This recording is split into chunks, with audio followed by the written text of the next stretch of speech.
इस वीडियो के अंतर्गत मैं आपको ह्यूमन सीमेन कंपोजिशन के बारे में यानी मनुष्य के वीर्य संगठन के बारे में बताऊंगा। मनुष्य के वीर्य का संगठन, what is the composition of human semen. तो मैंने यहाँ पर लिखा है कंपोजिशन ऑफ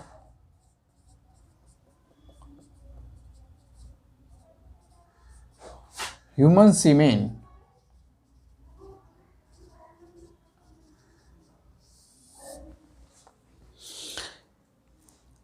यहाँ पर आप देखेंगे कि ह्यूमन सीमेन ऑर्गाज्म के समय सीक्रेट होता है, ड्यूरिंग कॉपुलेशन के समय। तो उसमें मैंने यहाँ पर पहले ही डिनोट कर दी हैं कुछ चीज़ें। तो आप देखेंगे उसका जो कलर होता है कुछ वाइट ओप्लासेंट करीब होता है, वो उसका कलर वाइट ओप्लासेंट होता है और उसकी जो स्पेसिफिक ग्रेविटी होती है वो करीब 1.028 होती है।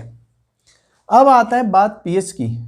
पीएच जो होता है उसका 7.35 से 7.50, यानी हम कह सकते हैं कि जो सीमेन होता है ह्यूमन का वो बेसिक होता है। बेसिक, इसकी जो प्रॉपर्टी होती है वो बेसिक होती है। उसका कारण ये भी है क्योंकि जो वेजाइना है यानी फीमेल रिप्रोडक्टिव सिस्टम में जो इंटरनल वेजाइना है उसकी जो पीएच होता है यानी उसकी जो पीएच रेंज होती है वो एसिडिक होती है। इस वजह से यहाँ पर ये बेसिक है, तो दोनों कंपोजिशन होता है वहाँ पर। अब स्पर्म काउंट, जो स्पर्म काउंट होते हैं वो पर ml यानी 80 से 120 मिलियन पर ml, यानी 8 करोड़ से 12 करोड़ पर ml के हिसाब से इसमें स्पर्म होते हैं। ये जो स्पर्म होते हैं एवरेज अगर देखा जाए ये है, तो ये एवरेज देखा जाए तो एवरेज कम से कम 100 मिलियन पर ml, 10 करोड़ करीब 10 करोड़ पर ml के हिसाब से होता है। अगर किसी मैन में, किसी व्यक्ति में, अगर किसी व्यक्ति में यानी मैन में अगर ये जो स्पर्म है ये रेंज है ये 80 से 120 मिलियन से, हम एवरेज मान लेते हैं 100 मिलियन पर ml, तो ये 20 मिलियन से अगर कम है एक बार के इजेकुलेशन में, यानी जो इजेकुलेशन का मतलब है during the copulation when man ejaculate the number of the sperms must be 20 million or more than 20 million, then man is a fertile. If the sperms less than 20 million are found in ejaculation in the semen of human, then the man will be called sterile.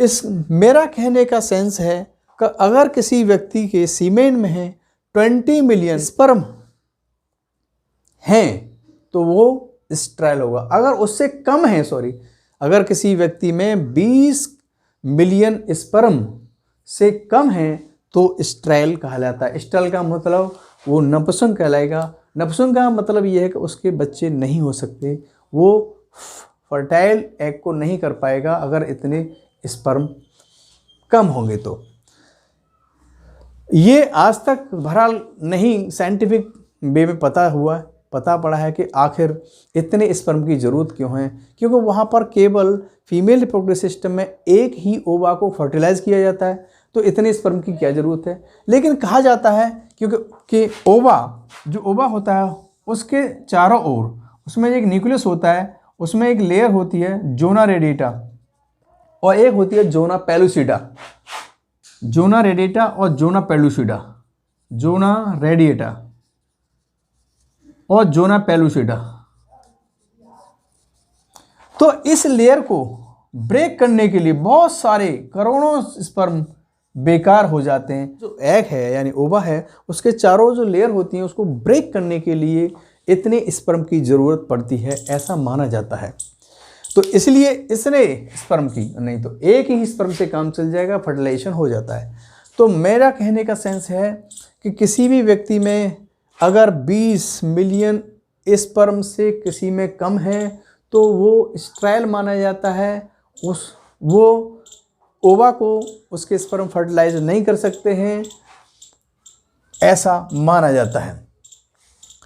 Average जो volume होता है एक healthy person में, अगर कोई healthy person है तो उसका एवरेज जो वॉल्यूम होगा वो 2.5 से लेकर के 3.5 पर ml, इतने ml सीमेन पर एजेकुलेशन एक बार ऑर्गाज्म में, यानी मैं कह सकता हूँ कि संभोग के समय एक फर्स्ट संभोग में एक बार सीमेन जो होगा वो 2.5 से 3.5, ये भी डिपेंड करता है पर एजेकुलेशन। अगर रिपीटेड एजेकुलेशन है, कई बार है, अगर डेली होता है, अगर यानी संभोग की प्रक्रिया डेली होती है, यानी कॉपुलेशन डेली होता है तो और रिपीटेड होता है बार बार, तो यहाँ पर इसकी मात्रा घट जाएगी।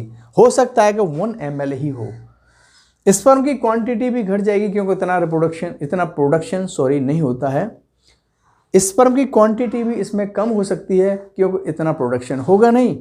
यानी रिपीटेड अगर पॉपुलेशन हो रहा है, यानी संभोग हो रहा है बार बार, तो ये जो क्वांटिटी है वॉल्यूम की, सीमेन वॉल्यूम है, ये सीमेन के वॉल्यूम की, तो वो कम हो जाएगी। ये सब चीज़ें इसमें इतनी पाई जाती हैं, ये बहुत ही इंपॉर्टेंट होती हैं। मोटिलिटी, उसकी एक चीज़ और होती है इसमें कि स्पर्म की मोटिलिटी क्या है।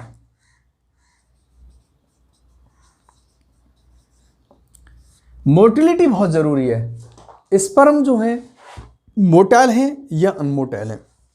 अगर मोटाइल हैं काफ़ी अच्छी तरह से तो वो ओवा को फर्टिलाइज कर सकते हैं, क्योंकि फीमेल रिप्रोडक्टिव सिस्टम में यानी फैलोपियन में पहुंचने के लिए उन्हें मूवमेंट की आवश्यकता होती है, तो वो मोटाइल होना बहुत ज़रूरी है।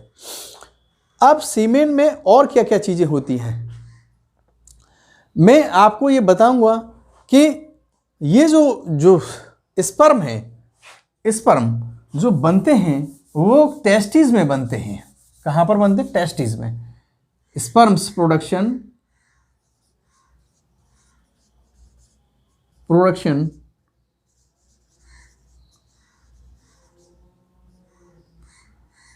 is occur in testes। ये टेस्टिस में बनते हैं, यानी मेल जो टेस्टिस हैं उनमें बनते हैं। फिर वहाँ से एपिडिडाइमस में आते हैं, वो एपिडिडाइमस से वासा डिफरेंस, फिर वासा इफरेंस, उसके बाद फिर सेमिनल वेसिकल्स हो गए, यूरेथ्रा द्वारा बाहर निकल जाते हैं।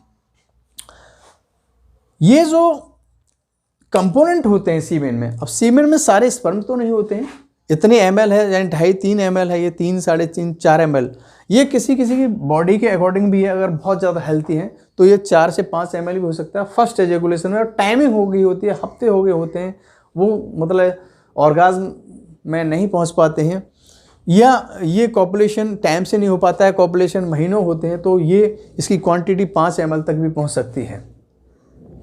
अब इसमें अदर कंपोनेंट क्या है, तो सबसे पहले क्योंकि इनको बनाए रखने के लिए, बफर के लिए, इसमें कुछ फॉस्फेट्स होते हैं, बाइकार्बोनेट्स होते हैं और हाइलुरोनिडेज, ये एक एंजाइम में है।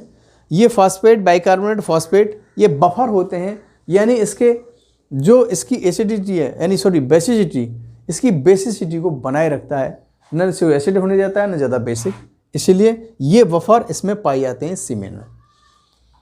अब इस सीमेन में कुछ चीज़ें और होती हैं जिसमें फ्रक्टोस होता है। जो फ्रक्टोस होता है वो 1.5 से लेकर के 6.5 मिलीग्राम पर ml, यानी फ्रक्टोज होता है। ये फ्रक्टोज बहुत ज़रूर होता है क्योंकि इस फ्रक्टोज की मोटिलिटी के समय फीमेल रिप्रोडक्टिव सिस्टम में आवश्यकता होती है जिंदा रखने के लिए।